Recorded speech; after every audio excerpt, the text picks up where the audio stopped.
Boa tarde a todos. Boa tarde. Que a paz de Jesus esteja em nossos corações. Vamos nos unindo mais uma vez aqui entre irmãos, como estamos, né? Tendo esta bênção de estarmos neste sábado maravilhoso e divino, nessa tarde tendo a possibilidade de estarmos escutando uma palavra diferente, um encantamento para os nossos corações diferenciado, em que nós não vemos do outro lado, né, lá fora ainda, por enquanto, né, mas chegará um tempo, como diz Kardec, né, como diz Leon Denis, que todos nós estaremos sendo contemplados por essa luz, por este amor universal. Mas para isso, temos que estar tirando isso dentro de nós mesmos. Somos nós os responsáveis para fazer um mundo melhor, uma terra melhor, um país melhor, ou seja, uma família melhor, uma casa de caridade melhor. Então estamos aqui nesta condição de estarmos nos melhorando e não o faremos sozinhos, faremos sempre unidos, sempre edificados em Jesus, o modelo vivo na terra, pois Ele nunca morreu, nunca esteve distante, Ele está sempre junto de nós, a todos os instantes da nossa vida, e nunca nos abandonou. Nós é que muitas vezes estamos distantes dele, porque ainda vivemos as coisas corriqueiras e as paixões do mundo. Temos as necessidades da matéria, mas vamos espiritualizar a matéria e não materializar o lado espiritual. É importante lembrarmos sempre disso. Fazermos com que sejamos espiritualizados, pois é o Espírito que dá a vida, é o Espírito que é a essência divina do Criador. Ou seja, somos uma porcentagem, uma parte de Deus. E assim estaremos vivendo este minuto de grande amor e de muito carinho. E hoje, claramente, estou muito feliz de termos aqui o nosso irmão Saulo, vem nos brindar com mais uma das suas lindas palestras, que vem sempre nos trazer com muito carinho, com muita emotividade, com muita inspiração. E hoje ele vai falar para nós sobre virtudes em falta. Então fica à vontade, porque as nossas virtudes aí hoje vão ser bem... Bom, boa tarde.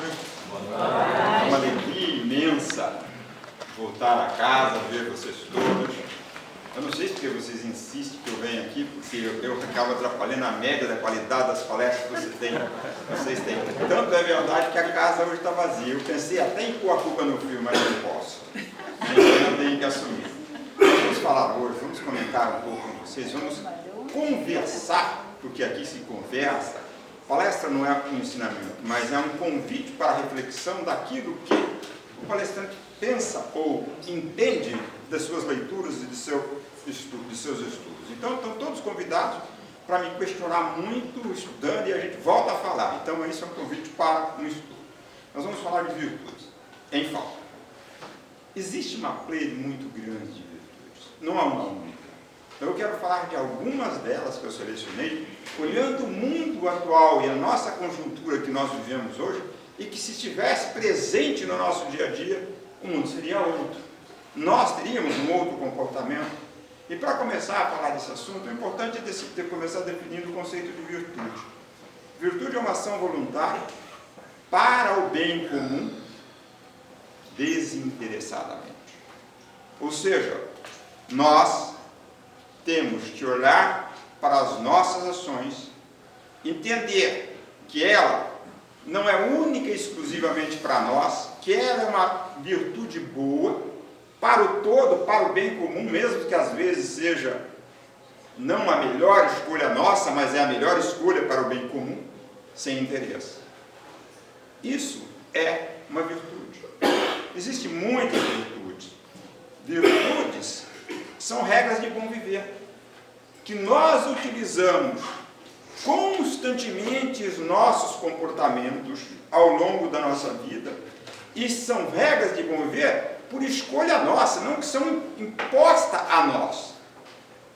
Nós temos que escolher. O nosso livre-arbítrio faz que nós decidamos o caminho que nós queremos seguir, para o bem ou para o mal. Se nós quisermos ser um ser virtuoso, nós temos que escolher o caminho do bem constantemente, ou seja, ter aquela prática diuturna como hábito do ser encarnado na execução daquela tarefa de crescimento que ele precisa, porque todos nós estamos na Terra para a nossa evolução. Isso não importa em que religião nós estivemos. A nossa matrícula neste planeta é para a evolução. Então nós temos que escolher o melhor caminho, não só para nós, mas para todos, porque nós somos criação divina e somos importantes no processo evolutivo de todos no planeta, não só nós. A nossa responsabilidade primária é a nossa evolução pessoal, mas a nossa evolução pessoal não significa que nós não vamos colaborar na obra da criação, porque ninguém vive sem alguém, porque ninguém vive sozinho.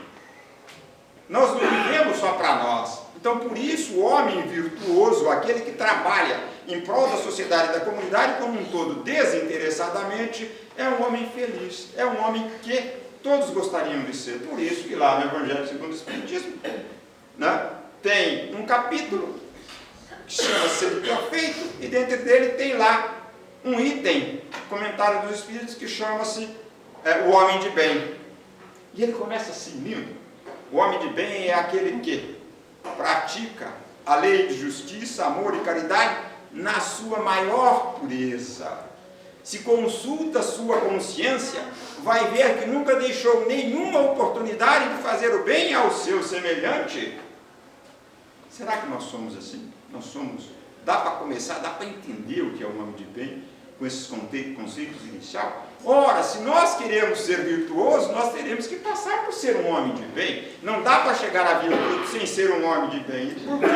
Porque nossos pensamentos, porque o nosso comportamento, os nossos sentimentos, se não forem eivados pela escolha do bem, e não resultarem em uma ação, porque não há virtude sem ação, se não resultarem numa ação positiva ou numa ação boa e sem interesse, nós jamais seremos virtuosos. Se nós não formos virtuosos, nós não cumprimos a lei de justiça, porque o homem virtuoso é justo. E o que é justiça? A escolha para si, ou o desejo para o seu semelhante, o que mesmo você escolhe para ti. Será que é essa a essência da prática do nosso mundo de hoje? Então, nessas questões é que eu resolvi falar sobre essa ação. E essa ação, a ação virtuosa, tem que ser, portanto, desinteressada. Tem que ser constante. Não é uma ação esporádica que eu faço uma única vez na vida e já sou virtuoso, porque uma única vez eu fui bom. Desinteressadamente. Não. É uma ação constante, desinteressada. É uma ação que a gente pratica com a nossa própria escolha. Nós escolhemos, não é fazer uma virtude, não tem uma virtude se alguém encosta o revólver na cabeça e fala, se hoje você não for ajudar teu irmão a fazer isso, eu te dou um tiro. Não. Essa não é uma ação de livre escolha. É uma ação que nós somos forçados a executá-la, a realizá-la. Aí a mãe diz para o filho, hoje você vai no centro espírita, porque se não for, você vai ver o que vai te acontecer. Bom, ele vem. Mas é uma ação virtuosa. Te dou uma pisa. Mas, claro que não. Então a ação é aquela que nós escolhemos. Um homem de virtuoso, então ela é desinteressada, ela é constante, ela é por uso adequado do seu livre-arbítrio e, acima de tudo, equilibrada. Porque encostar o revólver em alguém, faça alguma coisa, não é equilíbrio. Não é? Então essa é a ação. Então o homem virtuoso tem que ter esse comportamento pensando na sociedade como um todo. Bom, e se a gente olhar, por que é importante que a virtude se realize na sociedade? Porque vocês imaginaram vocês sozinhos? Vocês são virtuosos, seriam virtuosos se vocês estivessem sozinhos? Aonde é que vocês praticam as boas e más ações? Na sociedade. Por isso que Emmanuel diz que ninguém vive sem ninguém. Daí vem Paulo apoiando essa própria afirmação de Emmanuel que eu já fiz há 2 segundos atrás, dizendo o seguinte, ninguém vive só para si. Tá bom, se a gente acredita, tire todos os garis da cidade. Bom, se os garis não são importantes, então tire os enfermeiros. Aí você estaria fora. Tire os enfermeiros. Se tá bom, não é importante, tire os professores. Tire os médicos. Quem é que viveria sem professores, garis, enfermeiros, médicos? Quem daqui viveria sem isso? Claro, porque nós temos aptidões diferentes, conhecimentos diferentes, nós somos complementares dentro de uma sociedade. E ninguém vai progredir se não tiver alguém do seu lado que te ensine. Quem é que teria aprendido tudo que aprendeu se não tivesse o professor lá no primeiro momento? Ou se não tivesse seu pai e sua mãe ensinando ou amparando no momento que você era criança a andar? E se eles não trocassem suas fraldas? pereceríamos bem cedo, não? Então ninguém vive sem ninguém. E na comunidade é que nós aprendemos. Nós usamos a comunidade fazendo. Nós assaltamos quem? O nosso semelhante. Nós matamos quem? O nosso semelhante. Nós roubamos quem? O nosso semelhante. Nós ludibriamos quem? O nosso semelhante. Nós enganamos quem? O nosso semelhante. Então todo o mal a gente faz para o semelhante, esquecendo que quando você faz alguma coisa para alguém, você plantou uma semente que é a tua colheita no futuro. Causa e efeito.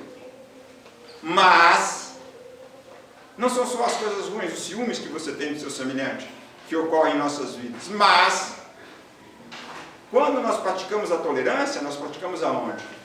Quando nós compreendemos quem? O nosso semelhante. Quando nós servimos quem?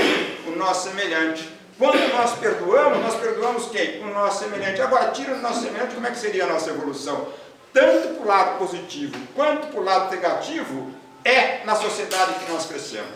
Mesmo porque nós dependemos da sociedade, porque ninguém faz tudo sozinho. Não tem jeito. Nós não temos todas as características e todos os conhecimentos necessários para produzir tudo o que a gente precisa. Então, temos que ter o nosso semelhante a caminho e temos que respeitar os nossos semelhantes para sermos seres virtuosos. Pois se nós não tivéssemos as virtudes, nós não respeitaríamos as diferenças. Se nós não fôssemos justos, nós condenaríamos que nós queríamos com os nossos critérios de justiça. Será que os nossos critérios de justiça são os melhores critérios para analisar um evento acontecido? Ou o melhor critério é uma outra lei que não a nossa?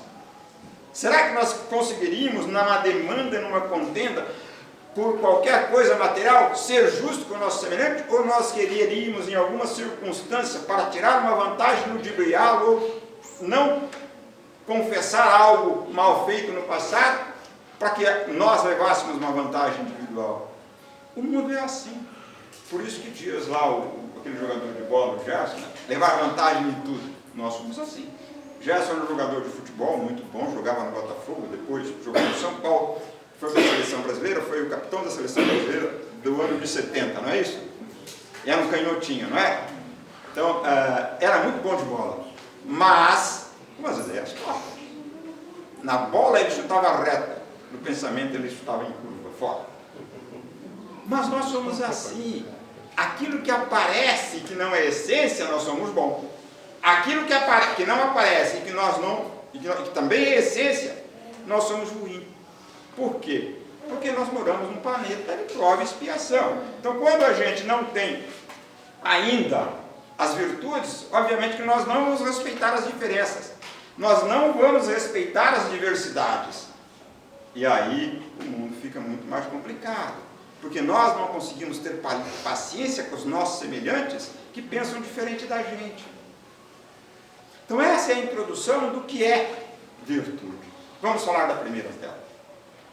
Eu coloquei a primeira virtude que eu acho. Olha, há uma pleia de virtudes muito grandes.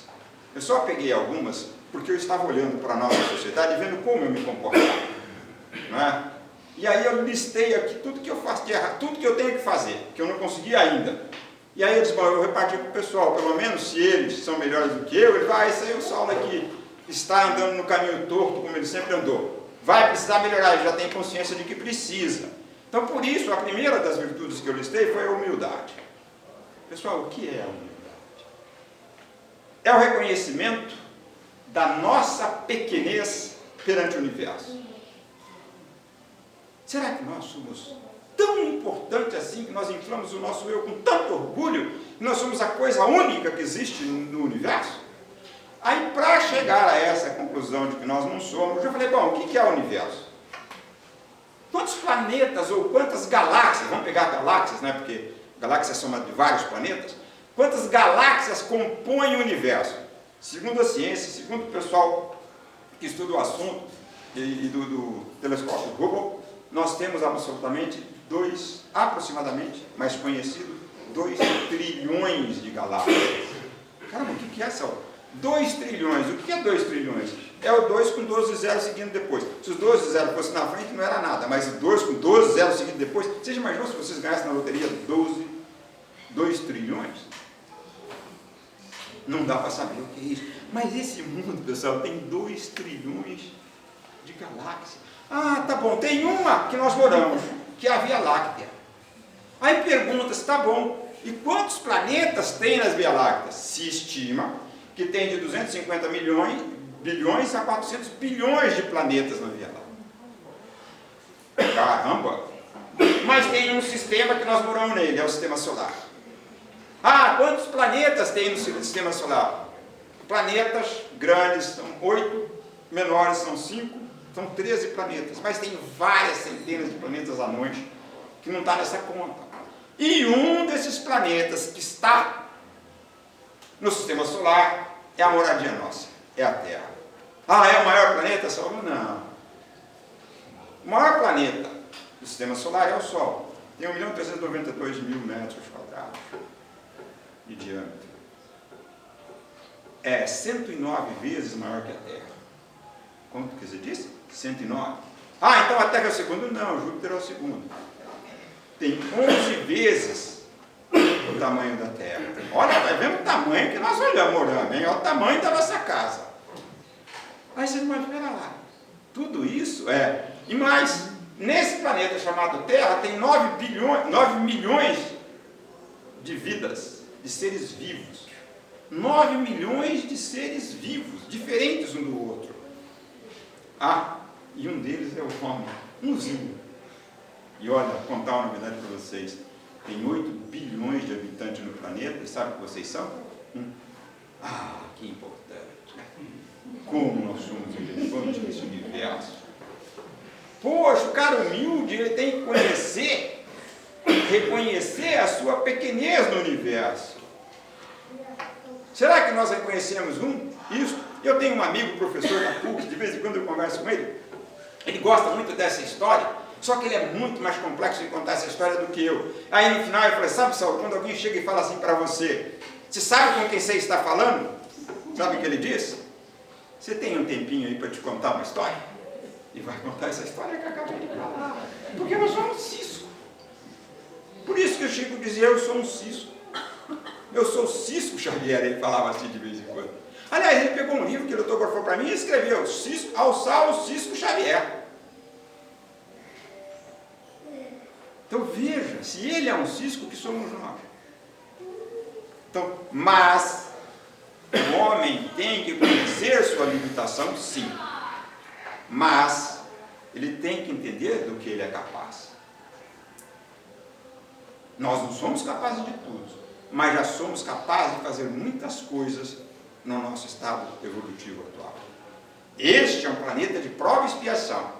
É um planeta onde o sofrimento domina o processo evolutivo do ser, onde a melhor professora ainda é a dor. Mas nós já temos consciência disso. Tanto tempo que estamos aqui estudando o quê? O corpo ou o espírito? A forma ou a essência? Nós estamos na essência. O corpo nosso é uma forma física em que nós nos encontramos para poder estar presente nesse mundo. Assim como se vocês quiserem mergulhar dentro do oceano vasto, vocês não vão poder mergulhar na forma que vocês estão agora, vão ter que ter um corpo mais denso. É por isso que se usa o escafandro com todos os tubos de oxigênio para que se mergulhe, porque lá o teu corpo, no estado que ele é constituído hoje, não habita ainda. Porque lá habitam outros animais, que têm outros tipos evolutivos que lá estão, e que são seres vivos tanto quanto nós somos. Está lá naqueles 9 milhões de seres que habitam a Terra. São criações de Deus. Então nós temos que respeitar cada um em seu estado. Mas nós temos que saber que nós somos capazes de fazer. Porque Jesus nos disse um dia, vocês sois iguais a mim. Pode fazer o que eu faço e muito mais. Ora, se nós podemos, por que nós estamos aqui ainda? Porque durante uma palestra nós ficamos prestando atenção no celular. É por isso. Não é não? Então, o que acontece conosco? Nós usamos o nosso livre-arbítrio ainda muito mais no eu, no seu eu íntimo, e esquecemos que nós somos parte de uma sociedade que não se cresce, ou de uma comunidade que não se cresce, não ser através dos seus elementos, da soma dos elementos. Sabemos, nós devemos considerar que a soma do todo é muito mais importante do que a soma de cada um dos indivíduos, porque o todo representa muito mais. Enquanto o indivíduo está bem, não vai dar certo. Então nós temos que aprender que nós estamos sim num processo de crescimento. Nós conhecemos as nossas fraquezas, mas temos consciência do nosso próprio valor e temos certeza que nós podemos aprender. Porque nós estamos aqui para aprender. É isso que nós estamos fazendo. Você tem que olhar para você e entender assim: olha, essa é a minha opinião. E a minha opinião não é aquela que predomina no mundo. Eu posso estar errado. E se eu posso estar errado, eu estou afirmando a minha necessidade de conhecimento. E se eu estou afirmando a minha necessidade de conhecimento, eu estou afirmando a minha necessidade de estudar para que eu possa conhecer e possa avaliar aqueles acontecimentos que a vida me traz. Que eu possa não ser só alguém que reage aos acontecimentos, mas alguém que se posiciona na vida, ajudando a construção de um mundo melhor. Por isso que o Rafael disse no início, que nós estamos aqui construindo não só o nosso eu, mas um mundo melhor. Tua fala inicial. Esse é o processo de uma pessoa humilde. Ele reconhece que não sabe e tem mais.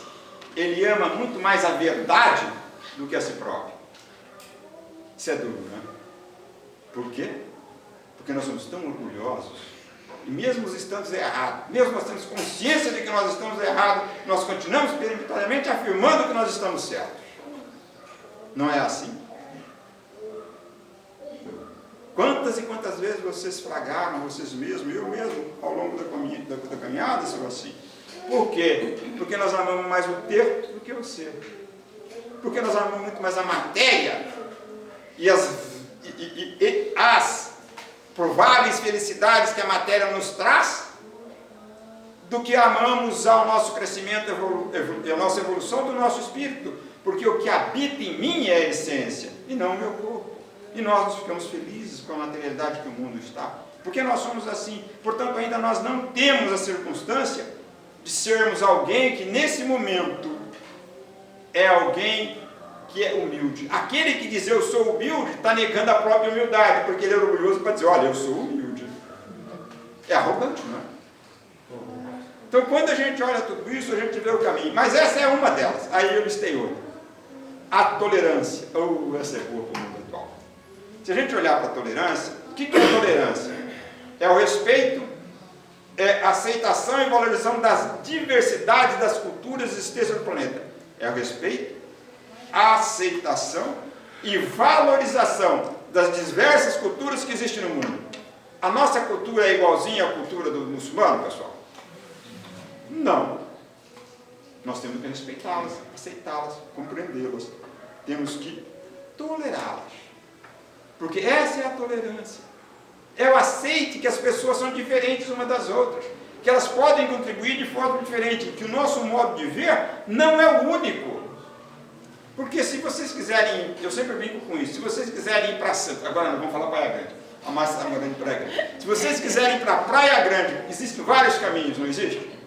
Vocês podem ir direto, pegar imigrantes e sair lá em Praia Grande. Pega imigrantes na Roda Nova que está em Praia Grande, né? Mas se você quiser ir pelo Rio de Janeiro, ou se quiser ir por Brasília, dá. Pega um avião, vai em Brasília, pega outro, volta para São Paulo, depois vai até Mogi, de Mogi sobe a Bertioga e está em Praia Grande de novo, não está?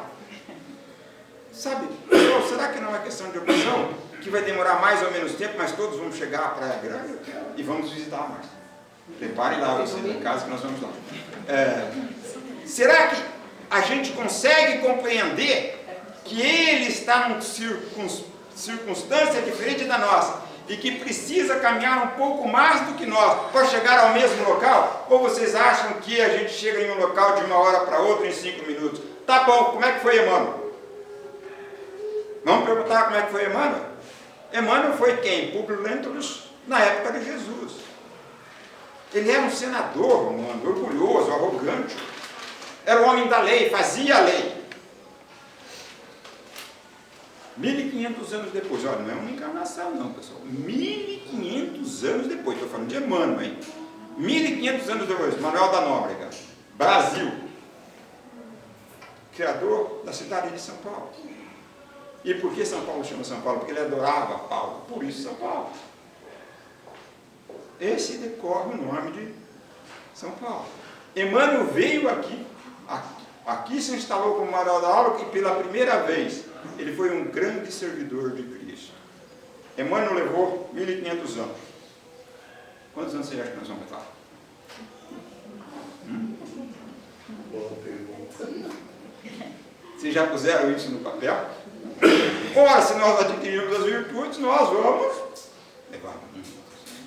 Mas não vou longe. Paulo, pelo próprio Paulo que eu estou falando, Paulo, enquanto Paulo, né, enquanto Saulo, era o meu nome, Saulo de Tarso. Por que Saulo de Tarso? Porque o meu avô era espírita e ele pediu para minha mãe colocar esse nome. Então eu, por exemplo, Peixoto, e aí eu ganhei o nome de Saulo. Eu fui estudar um pouco Saulo. Porque Saulo, pessoal, era o doutor da lei. Saulo era discípulo de Gamaliel. Gamaliel era o maior das autoridades de conhecedora da Torá da época de Jesus.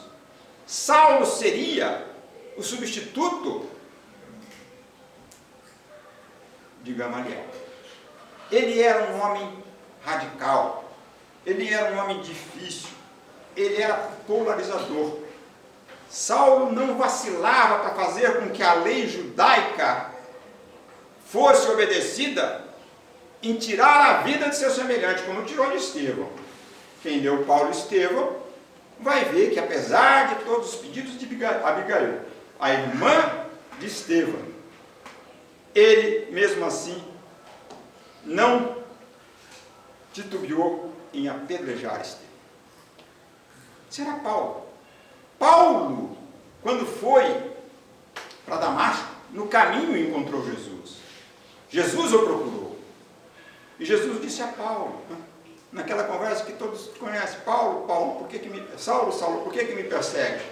E aí ele ficou cego, ele foi até Damasco, lá ele encontrou Ananias, a história toda, ficou 3 anos no deserto. E naquela encarnação, Saulo mudou para Paulo. Eu não consigo ser Paulo, estou bilhões de anos de ser Paulo. Por isso é que eu chamo Saulo. E Saulo conseguiu a conversão em uma encarnação, naquela encarnação. No livro Caminho, Verdade e Vida, de Chico Xavier, eu acho que é na lição 92, há uma discussão sobre Maria de Magdala, Maria de Madalena. E lá embaixo, no final do capítulo, confirma Emmanuel, porque é um livro psicografado por Chico Xavier, ditado pelo Espírito Emmanuel, de que a conversão de Paulo não foi tão difícil assim. Por quê? Porque Paulo já era um seguidor da lei, ele já tinha o hábito de seguir a lei. Isso era um hábito positivo, ele só seguia a lei errada. No momento em que ele encontrou a lei, que a sua consciência se harmonizou com aquela nova lei, que aquela nova interpretação trouxe a ele uma nova verdade, ele não teve dificuldades em mudar a verdade. E aqui cotejo aqui com Maria de Magdala. Um dia eu falo sobre Maria de Magdala, mas Maria de Madalena, ela foi aquela que noticiou a reencarnação, que Cristo estava vivo. Ela foi escolhida por Cristo para dar a notícia que a vida continuava. Qual repórter do mundo, pessoal, deu notícia mais bela do que essa? Nos fala Humberto de Campos.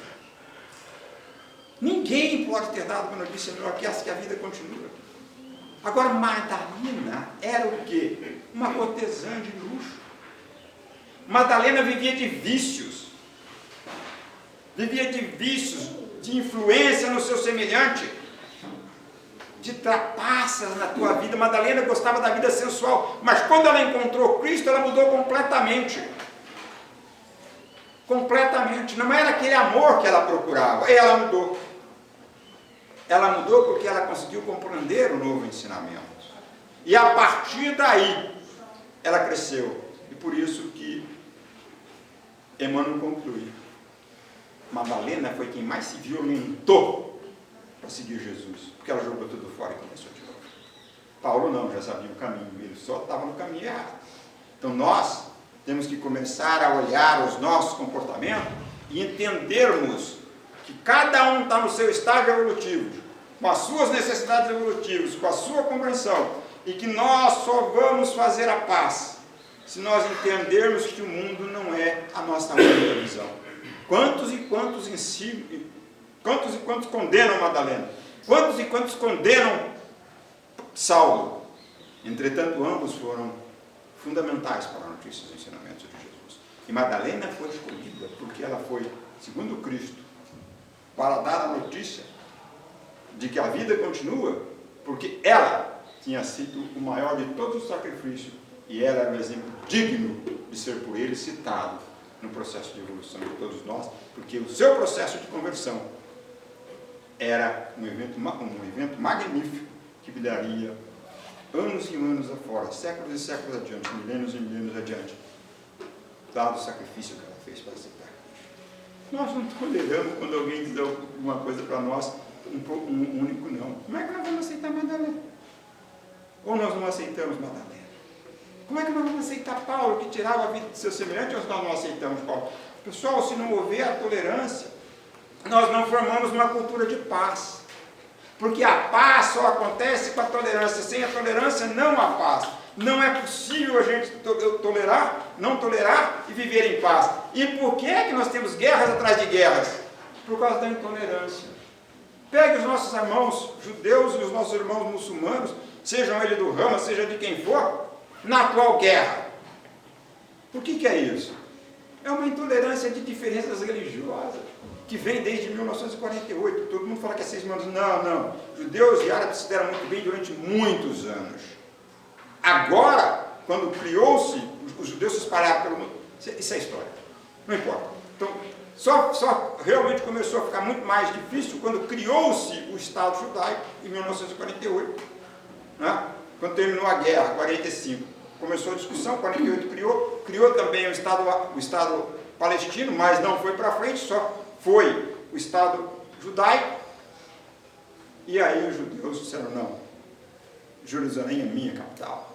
É lá que estão todos os meus ídolos santos das minhas religiões. E aí começou toda essa guerra. E continua. Por quê? Porque não toleram. Cada um acha que a sua verdade é a que deve prevalecer. E como há intolerância, está aí uma guerra. Ou você acha que na União Soviética, brigando com os nossos amigos da Ucrânia, não é uma tolerância? Aquele cara separar de mim, poxa, durante muitos anos ele foi território russo, e de fato foi. Desde 1812, eu acho que a Rússia mandava na Ucrânia, que era um território russo. Aquilo lá era uma bagunça muito grande, porque a Rússia sempre foi um país muito atrasado, ele foi muito, mas muito voltado para o colonialismo. Né? E quando veio, em 1917, quando veio a Revolução Bolchevique, né, eles começaram a centralizar as coisas e formaram a URSS, União das Repúblicas Socialistas Soviéticas. É URSS, União das Repúblicas Socialistas Soviéticas. Então, era CCCP em russo, não é isso? CCCP. Cuidado, camarada, o crioulo, Pelé. É isso. Então, era isso que chamava a Rússia naquela época. Quando você olha isso, agora o que aconteceu?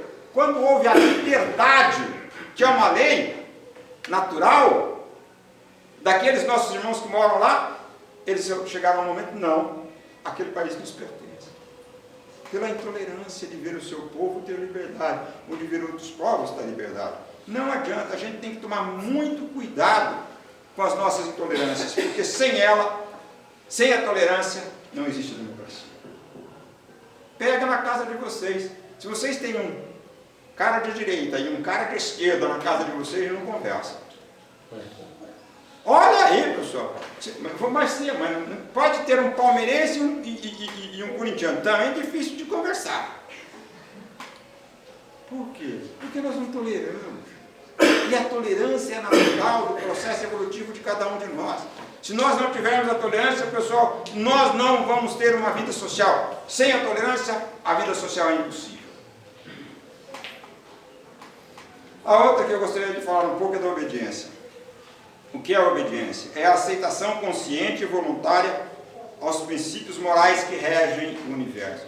A aceitação consciente e escolha sua, por isso voluntária, dos princípios da lei que rege o universo. Qual é o princípio da lei que rege o universo? Vocês sabem? Ah, claro que sabem. Questão 614 do Livro dos Espíritos. Kardec faz essa pergunta. Para os amigos do plano espiritual, o que é a lei natural? Ele diz em resposta, a lei natural é a lei de Deus. É aquela única para a felicidade humana. Quando o indivíduo se afasta da lei natural, ele é infeliz. Aí Kardec na 615 pergunta, ela é eterna? Ele diz sim, eterna e imutável. Como eterno e imutável é o nosso Deus.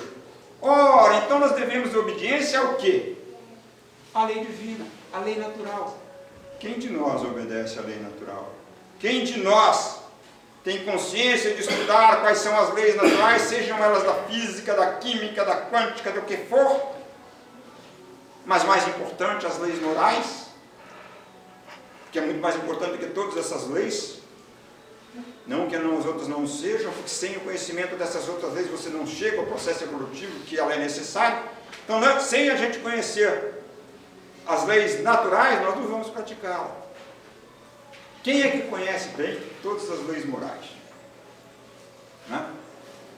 A gente vai dizer, mas eu nunca aprendi. Como não? Na 621, Kardec pergunta, mas aonde que está escrito as leis naturais? E a resposta? Na sua consciência. E agora? E agora? A gente conhece ou diz que não conhece? A gente engana a gente mesmo? Claro que a gente conhece as leis naturais. E a gente não segue, não obedece a Deus, porque quando o mestre foi crucificado, lembra do momento da crucificação? Antes de falar, Pai, perdoai-os porque eles não sabem o que fazem, sabe o que ele disse? No momento da crucificação, Senhor, seja feita a vossa vontade e não a minha. É esse o nosso comportamento na sociedade? Como nós comportamos hoje? Nós queremos que Deus siga a nossa vontade. Nós fazemos ao contrário. Senhor, faça-se a minha vontade, não a sua. Como Adão fez, né? Jesus, na simbologia das religiões, tem lá o momento em que Adão come a maçã. Deus havia dito para ele, em teoria, de que era para fazer aquilo. Ele fez o quê? A vontade dele. E aí vem a consequência da sua vontade realizada. Nós devemos ser fiéis à lei de Deus, mas nós não somos. Nós temos hoje muito mais o culto do eu do que de Deus. Nós escrevemos no nosso carro, Deus é fiel. Aí eu pergunto, e eu? Não. Porque esse é o nosso comportamento ao longo de todas as nossas vidas. Nós sofremos porque nós desobedecemos às leis naturais. Aí você fala, Saulo, mas se eu cumprir só as leis naturais, como eu faço com as leis dos homens? Ora, aquele que cumpre todas as leis naturais, cumpriu as leis humanas. Porque elas são inferiores às leis dos homens, elas são feitas por espíritos encarnados, ainda inferiores, dado o estado evolutivo do local que eles se encontram, do planeta que eles encontram. Não é verdade?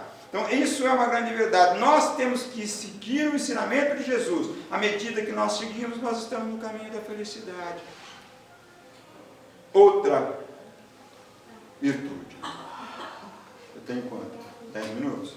Então eu vou pular esta. Não, faz é. Tá bom. É respeito. Tá bom. Vamos falar do respeito. Essa virtude foi comportamento. Juro, professor, eu olhei para mim e perguntei o que eu estou fazendo de errado. E fui listando. E agora tenho respeito. O respeito é o entendimento e consideração e valorização do nosso semelhante. É o entendimento e consideração e valorização do nosso semelhante enquanto um ser em evolução. Porque nós olhamos o nosso semelhante como ele fosse perfeito. Ele não o é. E às vezes não olhamos como ele fosse imperfeito. Ele também não o é. Ele é o meio. Está um pedaço aqui no meio. Ele é alguém que, tanto quanto nós, caminha. Ora, e nós temos que respeitar as suas escolhas religiosas. Nós acabamos de falar de muçulmanos e judeus, mas vamos lá para o cristão, vamos lá para o budismo, vamos lá para os nossos irmãos evangélicos. Todos estão encolhendo o seu caminho. Vão chegar um dia. Porque pressa. Deixa eles ter pressa. Porque a dor das escolhas erradas é deles, não de vocês. Se nós não respeitarmos as escolhas dos indivíduos, como é que nós vamos fazer? Ninguém vai respeitar a nossa opinião também. Se nós não respeitarmos as opiniões dos outros quanto às diversidades, as compreensões diferentes do mundo, os outros não vão respeitar as nossas opiniões. Nós não queremos que as nossas opiniões sejam respeitadas? Não? Que silêncio, meu Deus do céu. Bom, nós temos então o respeito, nada mais é do que a consideração que o outro tem em busca da sua evolução intelectual e moral. Portanto, tal quanto nós devemos tratar os outros como nós gostaríamos de ser tratados. Não é assim que Jesus diz? Faça o que quero que seja feito a ti mesmo. Não? Então, esse é o respeito. Nós temos usado o respeito desta forma? Não, mas somente respeitando os direitos dos nossos semelhantes que nós poderemos reclamar os nossos direitos. Nós reclamamos muito nas nossas vidas, e muito, né? Os nossos sagrados direitos, mas esquecemos dos nossos absolutos deveres. Reclamar do que temos a receber, não reclamamos, mas não gostamos de pagar o que devemos. Não é assim? E tenho certeza de uma coisa: o boleto sempre chega. O mais fiel de todos é o boleto. A contas a pagar vai chegar. Quer eu queira, quer eu não queira, ele vai chegar. E não pensa que vai vir do céu, que as coisas vão cair do céu. Porque, pessoal, a única coisa que cai do céu é chuva. Mais pouco coisa que cai do céu. Então, nós temos que trabalhar respeitando a sociedade, respeitando aquele que vive conosco. O outro que eu disse foi a paciência. A paciência nada mais é do que a nossa capacidade de enfrentar as dificuldades. Elas vão surgir, elas são necessárias, elas são pedras angulares para os nossos próprios crescimentos, para que nós compreendamos e nos esforçamos e sabemos que nós temos tendo força de vontade, sempre haverá um caminho para que a gente vença as dificuldades. Então, nós temos que enfrentar as nossas dificuldades, os nossos momentos difíceis com muito equilíbrio. Isso é a paciência. Quem é que faz isso? Quem é que tem serenidade e calma num momento muito difícil? Ou nós fazemos que temos esse equilíbrio e calma e não temos? Qual é o nosso comportamento? Ou nós forjamos um comportamento de equilíbrio para que os outros vejam, mas na essência, lá dentro de nós, o nosso comportamento é diferente. Eu lembro aqui, uma pequena história rapidinho, de um senhor andarilho que se sentou ao lado da igreja com o seu cão, e ele tinha dificuldades de andar, então ele subiu a escadaria da igreja, normalmente a igreja tem muita escadaria, subiu a escadaria e sentou, segurando a sua bengala, botou lá seu pano para colocar as suas coisas, ou fez assim, colocou ali um alimento, veio um cachorro, e o padre lá de cima observando, veio um cachorro, passou pelo homem, olhou, viu o alimento, foi lá, deu uma cheirada, levantou a patinha e pimba. Mijou no andarilho. O andarilho pegou, começou a assobiar, pegou o alimento com uma mão, se amparou com a bengalinha e chamando o cachorro vinha vindo. O padre olhou lá de cima e falou: bom samaritano, hein? Leva uma mijada e ainda vai dar um alimento para o animal. Ele falou: eu estou querendo saber aonde está a cabecinha dele, com a bengala na outra mão.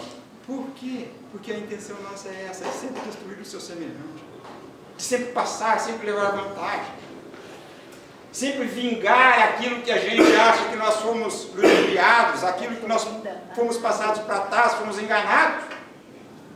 Será que é assim o mundo? Ou é que nós pensamos assim?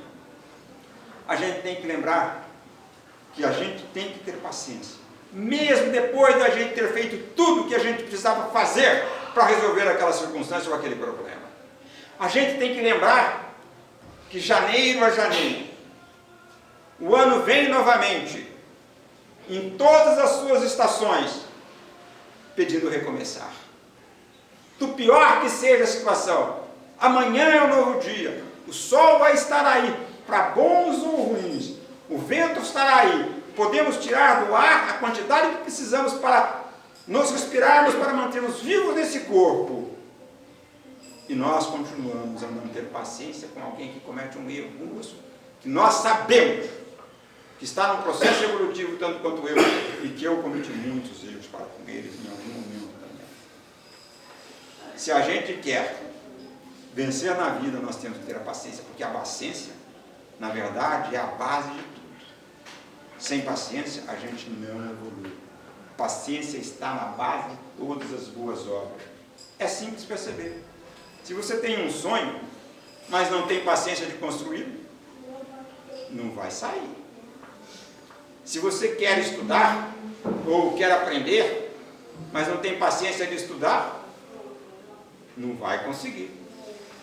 Se você quer ter uma profissão, mas não tem paciência de aprendê-la, não vai conseguir. Veja como a paciência é toda na base de tudo. Ora, sem a paciência de agir, de executar a ação, porque virtude é uma ação desinteressada, de executar a ação, você vai conseguir colher o quê? Frustração. Com quem? Com você mesmo. Então, meus amigos, usemos a paciência perfeita para que um dia nós conseguimos alcançar as virtudes.